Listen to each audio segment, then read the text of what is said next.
হে ভগবান, তুমি বলে দাও আমি কোথায় গেলে আমার দুলাল কি হয়েছে ভাই? দাদা দাদা আমার মা কোথায়? আমার মাকে ছাড়া যে আমি এক মুহূর্তেও থাকতে পারছি না। আমার মার কাছে নিয়ে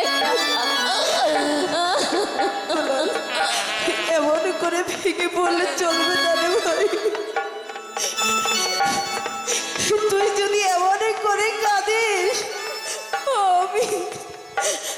আমি কি করবো? দাদা আমি যে মাকে ছাড়া থাকতে পারছি না দাদা। আমি যে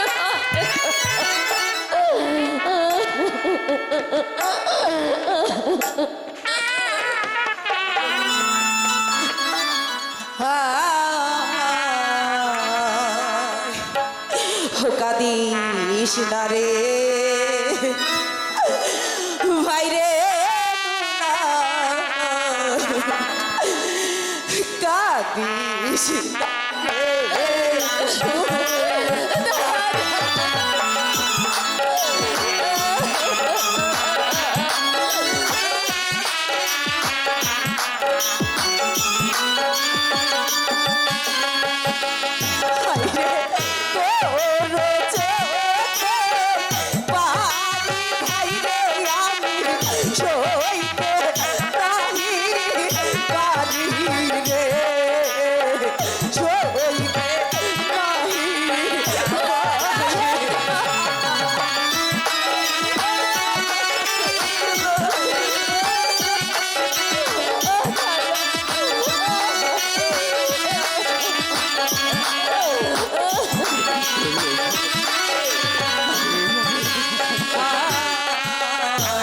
মাঝে মাঝে ছেড়ে গেছে জন্মের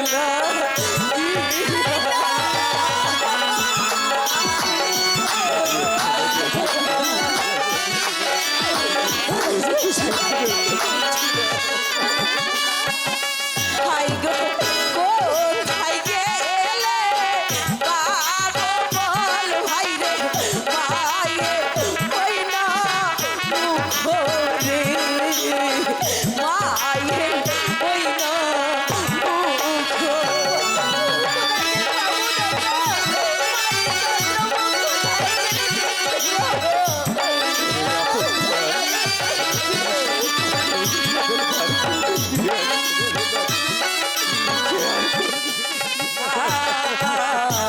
মাঝে দেহে ছেড়ে গেল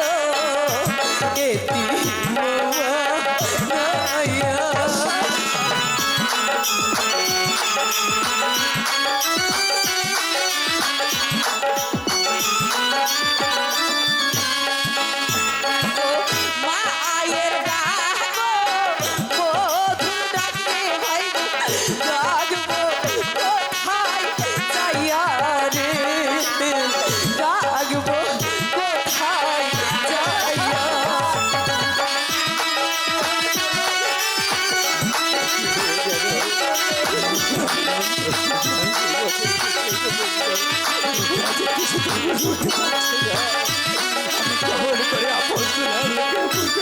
ভগবান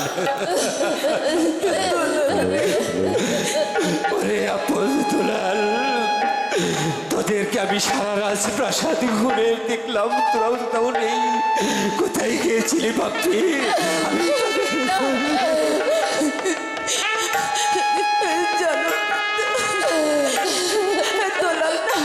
দুলাল শুধু বারবার বলছে আমাদের আমার মাকে এনে দাও। আমার মাকে ছাড়া যে আমি থাকতে পারছি না। আমি কেমন করে বোঝাবো ভগবান, ওদের মাঝে আর কোনোদিন ফিরে আসবে না। দুলাল, তোদের মাঝে আমাকে দায়বদ্ধ করে রেখে গেছি। তোদেরকে লেখাপড়া করতে হবে, উচ্চ শিক্ষায় শিক্ষিত হয়ে তোদেরকে রাজপ্রাসাদ পরিচালনা করতে হবে। তাই বলছি মীর কাসেম, মহারাজ, তুমি এসেছো মীর কাসেম। আপন দুলালের কান্না আমি অনেক দূর থেকে শুনতে পেরেছি। আপনিও দেখছি ওদের সঙ্গে সঙ্গে ভেঙে পড়েছি। না মহারাজ, আপনি ভেঙে পড়লেই আপন দুলালকে কে দেখবে? তাই তো বলছি মহারাজ, আপনি ভেঙে পড়বেন না। আপন দুলালকে সবসময় সান্ত্বনা দিয়ে রাখবেন। আর রানীমা যে কথা বলে গেছে, হ্যাঁ মীর কাসেম। ওদেরকে লেখাপড়া শিখি মানুষের মতো মানুষ করে তুলতে হবে। তাই তো আমি আপনার এই কাছে ছুটে এসেছি আপনের দুলালকে নিয়ে যাওয়ার জন্য। বলুন, আপনি শুধু অনুমতি দিন, আমি আপনের দুলালকে নিয়ে আমি চলে যাব মাস্টার। হ্যাঁ মীর কাসেম। আমি কোথাও যাব মীর না। কাসেম। আমি আমার মাকে হারিয়েছি, আমার পিতাকে ছেড়ে কোথাও যাব না। না রে বাপ্পি, তোরা যদি এভাবে ভেঙে পড়িস আমি কেমন করে বাঁচবো বল? বলো পাপি। দোলাল তো ছোট, রে পাপি, তাই শুধু পাগলামি করে। শুধু কাকামণি, পৃথিবীতে যার মানে সেই তো বুঝবে মায়ের মীর কাসেম, ওরে আপন দুলাল। আমার ভাগ্য ওরে দুলাল, মতো আপন কে ভাই রে, মায়ের মতো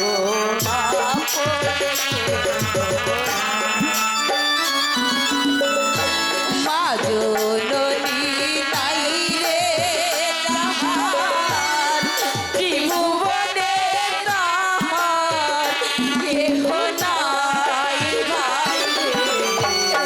মায়ের মতো আপন কেহ নাই ভাই রে। মায়ের মতো আপন কেহ ওরে আপন, ওরে দুলাল, ওরে বাপি, তোর বাপি।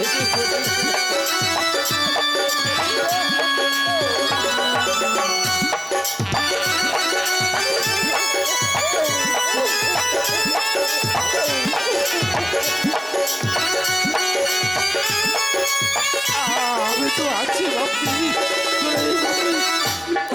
এ দুনিয়ায় চোখ মেলে যেদিন তোমায় দেখেছি, সুখে দুঃখে তোমার কোলে, তোমার বাসায় সুখে।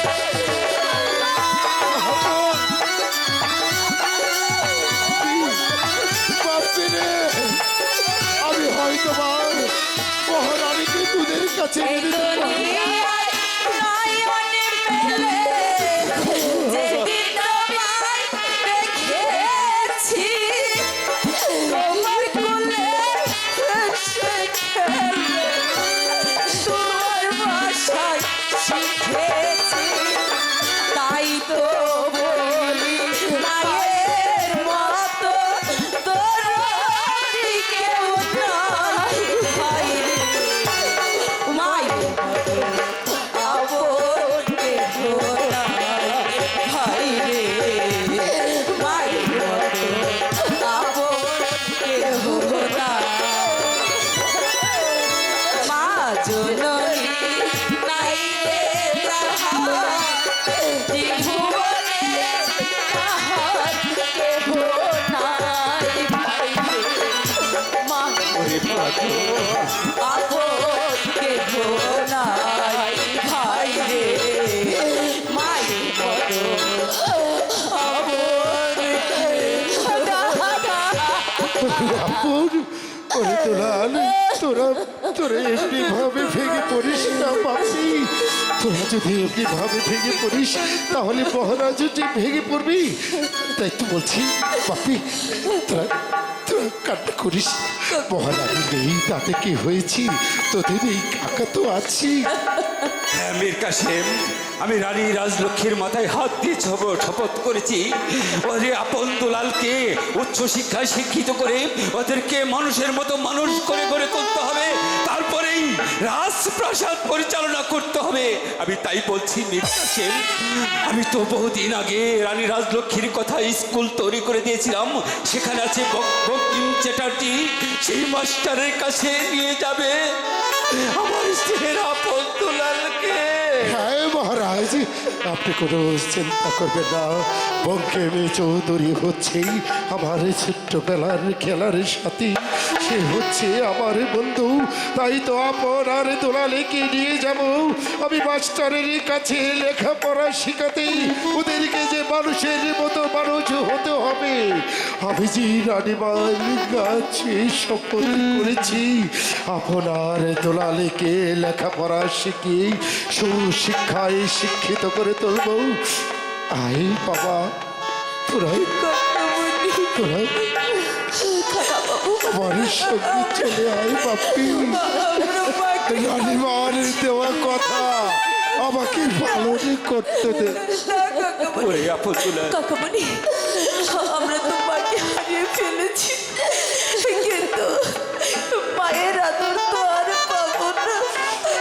এখন এখন আমার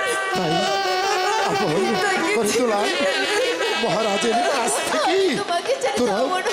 তোরা বিদায় দিয়ে আমার সঙ্গে চলে আয় বাপ্পি। রে আপন দুলাল, তোদেরকে চলে যেতে হবে, আর তোদের বিদায় করে দিয়ে আমি কেমন করে এই রাজপ্রাসাদে থাকবো আমি ভেবে উঠতে পারছি না। তুমি কেঁদো না। আপাতলাল, মহারাজের কাছ থেকে তোমরা বিদায় দিয়ে চলে এসো। হ্যাঁ রে ভাই, আমরা দুই ভাই ছাড়া আমাদের পিতার আর কেউ নেই রে ভাই।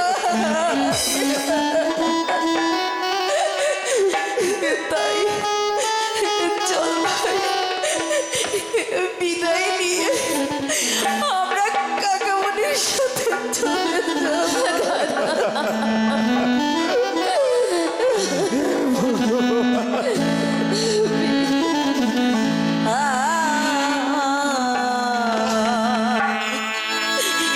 বিদায় দেনবি বিদায় রে পিতা, বিদায় দেন মোকে।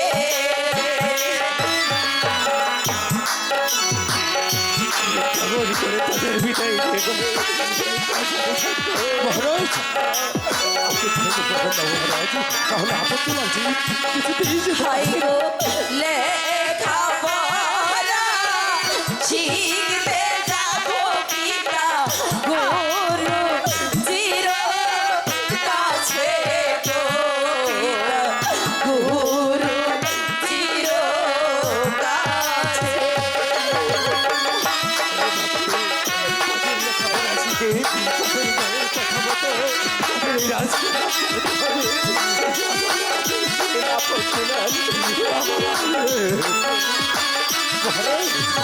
আপনি আপনার দুলালকে হাসি মুখে বিদায় দিয়ে এই আশীর্বাদ করবে পিতা, ফিরে জড়ো আসি। আপাতলাল, মহারাজের কাছ থেকে তোমরা বিদায় নিয়ে চলে এসো। মহারাজ আপনার দুলালকে হাই গো ফিরে এসে নিতে পারি যেন আপনার চরণ ধুলি গো, আপনার চরণ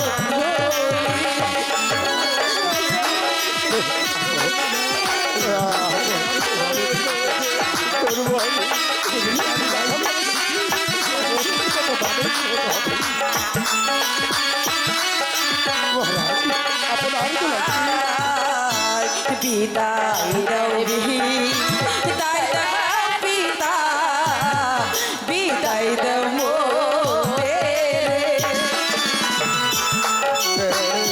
কোনো চিন্তা করিস না। আমি তো রয়েছি। আর মহারাজের কাছ থেকে তোরা হাসি মুখে বিদায় নিবি। লেখা পড়া শিখতে যাব পিতা গুরু জির কাছে গো গুরু জির মহারাজ, আপনি আপন হারে দুলালকে হাসি মুখে বিদায় দিন। ওদেরকে নিয়ে আমাকে যে যেতে হবে সেই বঙ্কিম চ্যাটার্জির কাছে। বীর কাশেম, আমি আর পারছি না বীর কাশেম, তুমি আপন দুলালকে নিয়ে যাও, তুমি আপন দুলালকে নিয়ে যাও। আয় দুলাল, পিতা আমাকে ছেড়ে তুমি কি করে থাকবে? তোদেরকে যেতেই হবে। তোরা যদি এভাবে কাঁদিস তাহলে আমি কেমন করে বেঁচে থাকবো? তোরাই যে আমার শেষ অবলম্বন।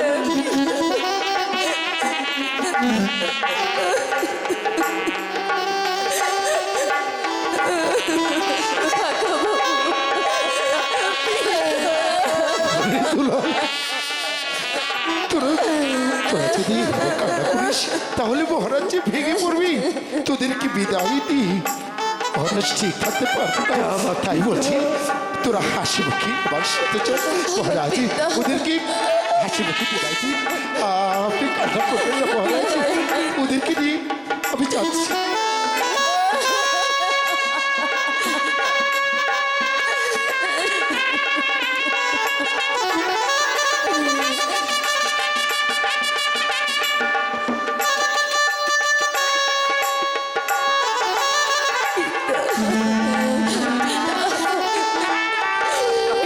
চল চল আপন, চল দুলাল, চলো।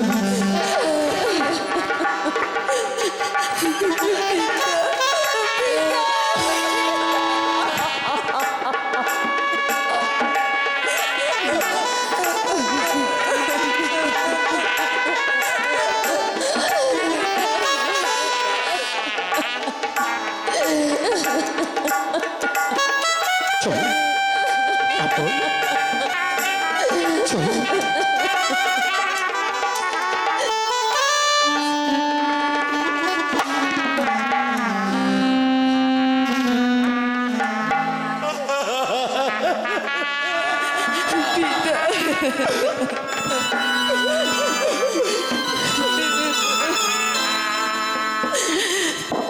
বাবা চোখে জলে পচে আমার পিছল হয়ে যায় বাবা চোখে জলে পচে আমার পিছল হয়ে যায়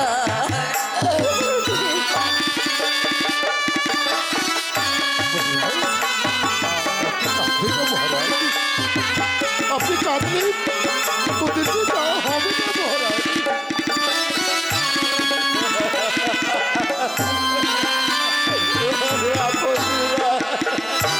বাবা এমন করে আর কে না সইতে পারি না আপন দুলাল, ওরে দুলাল, ওই তো কাঁদছিস। বাবা এমন করে আর কে না সইতে পারি না বাবা চোখে জলে পথে আমার পিছল হয়ে যায় বাবা চোখে জলে পথে আমার আয় দুলাল, পিছল আমার সঙ্গে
আমার বুকের মানিক দুটি চলে গেল।